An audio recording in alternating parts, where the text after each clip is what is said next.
الارواح جنود مجندہ، انسانوں کی روحیں گروہوں میں پیدا ہوئیں۔ اصل میں اللہ تعالی نے تمام ارواح کو پیدا فرمایا اور روحوں کے لشکر تھے۔ ایک لشکر کافروں پر مشتمل تھا، ایک لشکر مومنوں پر مشتمل تھا، ایک پوری فوج انبیاء علیہ السلام کی تھی، ایک پوری فوج جانوروں کی تھی۔ جتنے ارواح تھے ان سب کو پھر اللہ نے الگ کیا، اور کچھ ارواح اللہ نے ان کو یہ بتایا کہ وہ ان کے انجام کیا ہونے، اور پھر اللہ نے کل ارواح کے لیے ان کے انجام متعین فرما دیے۔ اللہ نے کہا یہ سارے جہنم میں جائیں گے، لا ابالی، مجھے کوئی پرواہ نہیں، اور یہ ساری روحیں جنتی ہیں، لا ابالی، مجھے کوئی پرواہ نہیں۔ اور یہ پھر جنتیوں میں بھی گروہ ہیں۔ یہ ایک ایسا گروہ ہے جس کی والدہ کے پیٹ میں اس کے لیے لکھ دیا جائے گا کہ یہ شخص نہایت ہی اللہ کے فرما بردار اور مطیع روح ہے، اس کو کوئی عذاب نہیں ہو۔ یہ ساری چیزیں احادیث سے ثابت۔ دو تین مثالیں اس کی دے دیتے ہیں۔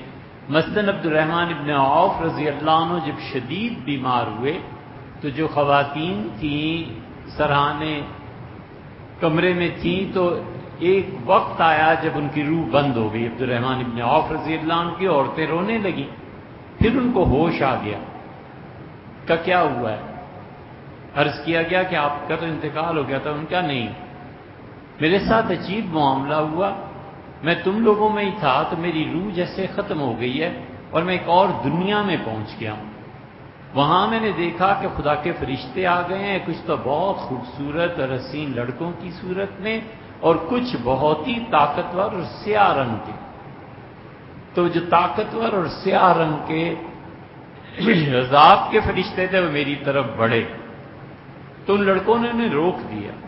انہوں نے کہا نہ کرو کچھ بھی، یہ وہ شخص ہے جس کی روح کے متعلق ایسے لوگوں میں سے ہے کہ ان کی پیدائش اور جنم سے قبل بھی جب ماں سے تعلق تھا اللہ نے لکھوا دیا تھا کہ یہ سعید ہیں، نیک بخت ہیں، اچھے کام دنیا میں کریں گے، ان کے لیے کوئی پوچھ نہیں۔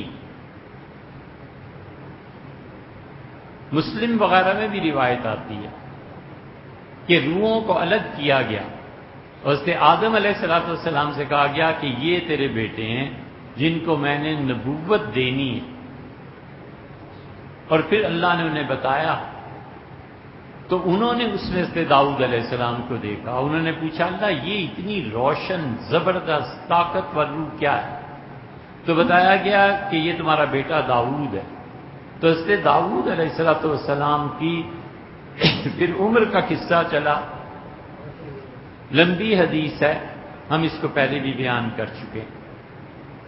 پھر جو انبیاء علیہ السلام کی ارواح تھیں، آدم علیہ السلام نے چیک کیا مطلب سارا دیکھا، تو اللہ تعالیٰ نے ان تمام روحوں سے کہا کہ دیکھو ایک یہ روح بھی ہے جسے میں پیدا کر رہا ہوں، محمد صلی اللہ علیہ وسلم، لَتُؤْمِنُنَّ بِهِ وَلَتَنْصُرُنَّ، تم اس سے وعدہ کرو کہ اگر یہ تمہاری زندگی میں آ گئے تو تم ان کا ایمان بھی لاؤ گے اور ان کی مدد بھی کرو گے اگر یہ کئی دشمنوں میں گر گئے۔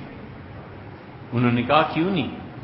تو تمام انبیاء علیہ السلام کی ارواح کے لیے یہ مقرر کیا گیا۔ اللہ نے حضور صلی اللہ علیہ وسلم کی تعظیم میں اضافے کے لیے فرمایا کہ ہم نے عہد پکا پیمان لیا تھا آپ کے لیے انبیاء علیہ السلام کی ارواح سے۔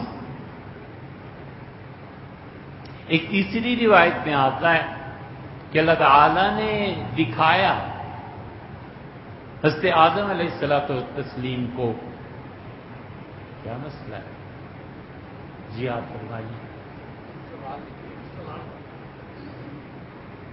تیسرا واقعہ یہ بھی ہے کہ حضرت آدم علیہ السلام نے جب اپنی اولاد کی روحوں کو دیکھا تو انہوں نے عرض کیا کہ اللہ یہ غریب لوگ ہیں، یہ امیر ہیں، رب لولا سویتا، اللہ آپ ان سب کو برابر کیوں نہیں کر دیتے؟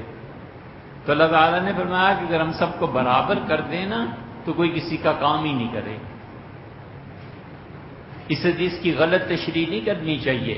یہ جتنے سرمایہ دار ہیں نا، یہ جتنے کیپٹلسٹ ہیں، یہ جتنے مستی اور حرام مال کے پلے ہوئے ہیں، ان حدیثوں کو سناتے پھرتے ہیں کہ جی اللہ نے یہ، اللہ کہاں یار، انسان بنو۔ بیسک نیڈز کسی بھی انسان کی، اس کا اپنا مکان، اس کی بیوی، اس کا نوکر، اس کی سواری، اس کے کپڑے، رات کو آرام کے لیے بستر۔ حضور اقدس صلی اللہ علیہ وسلم نے یہ 6، 7، 8 چیزیں ہر آدمی کا حق قرار دیا ہے، یہ ہر آدمی کا حق ہے۔ اس حق کے بعد کی بات کرو کہ اگر سب برابر ہوتے تو کوئی کسی کا کام نہ کرتا۔ اس حق کی اور اس سے نیچے کی جب بات کرتے ہو تو ظلم کرتے ہو، معاش کے نظام کو برباد کرتے ہو۔ اللہ نے کبھی یہ طے نہیں کیا کہ غریب آدمی بس غربت میں پستا ہی رہے۔ باپ کا مکان تھا، آگے بچہ کچھ کرنا چاہتا تھا، مکان جاتا ہے اسی لیے کہ گھر زیادہ بچہ بھی وہی کرے، پھر آگے پوتا بھی وہی کرے۔ کس نے یہ کہا ہے؟ اس نظام کو کس نے سند دی ہے؟ جو بیسک نیڈز ہے نا کسی بھی انسان کی، اس میں مملکت میں سب برابر ہیں، اس کے بعد جو مرضی ہو۔ انگریزوں کے ہاں لندن میں کتنے ہی مکانات ایسے ہیں جو یکساں بنے ہوئے ہیں۔ جب ملکہ اس کے خاندان پہ وہ وقت آیا تھا جب انہوں نے کہا تھا کہ مکان سب کے لیے برابر بناؤ بھائی، پتہ ہی نہ چلے کون غریب ہے کون امیر ہے۔ اب تک وہاں کوئی بڑی گاڑی لے لیتا ہے تو گاڑی سے پتہ چلتا ہے کہ شخص امیر ہے یا غریب ہے۔ 2-3 محلے ایسے ابھی بھی ہیں۔ اس لیے کسی شخص کو محروم نہیں کیا جا سکتا۔ بیسک نیڈز زندگی کی وہ ہر ایک کے لیے۔ اس کے بعد کی بات ہے کہ آدم علیہ السلام نے کہا کہ اللہ برابر، اللہ نے فرمایا نہیں، ایک دوسرے کے کام ہی نہ کریں۔ پرندوں کی بھی روح ہوتی ہے، جانوروں کی بھی ہوتی ہے، فرشتوں کی بھی روح ہے، روح تو ہوتی ہے۔ لطیفہ ہی ہے، یاد آیا کہ سر سید سے بہت نفرت تھی لوگوں کو، تو افواہ اڑ گئی کہ سر سید نے کتے پالے ہوئے ہیں۔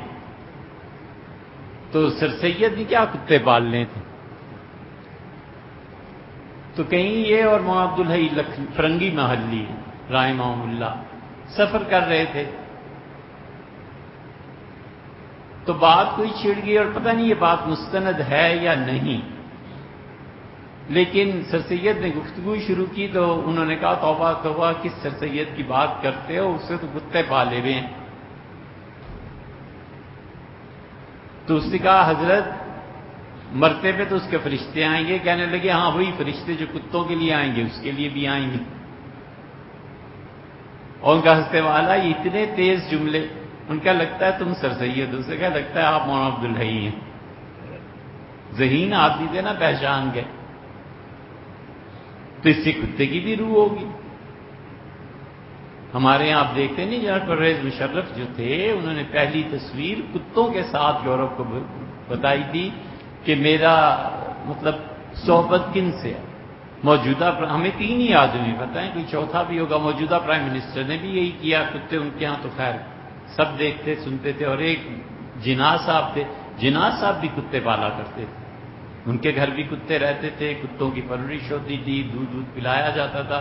ہمیں ان 3 بڑے عظیم لیڈرز کا پتہ ہے کہ ان کی زندگی ان کی صحبت میں گزری۔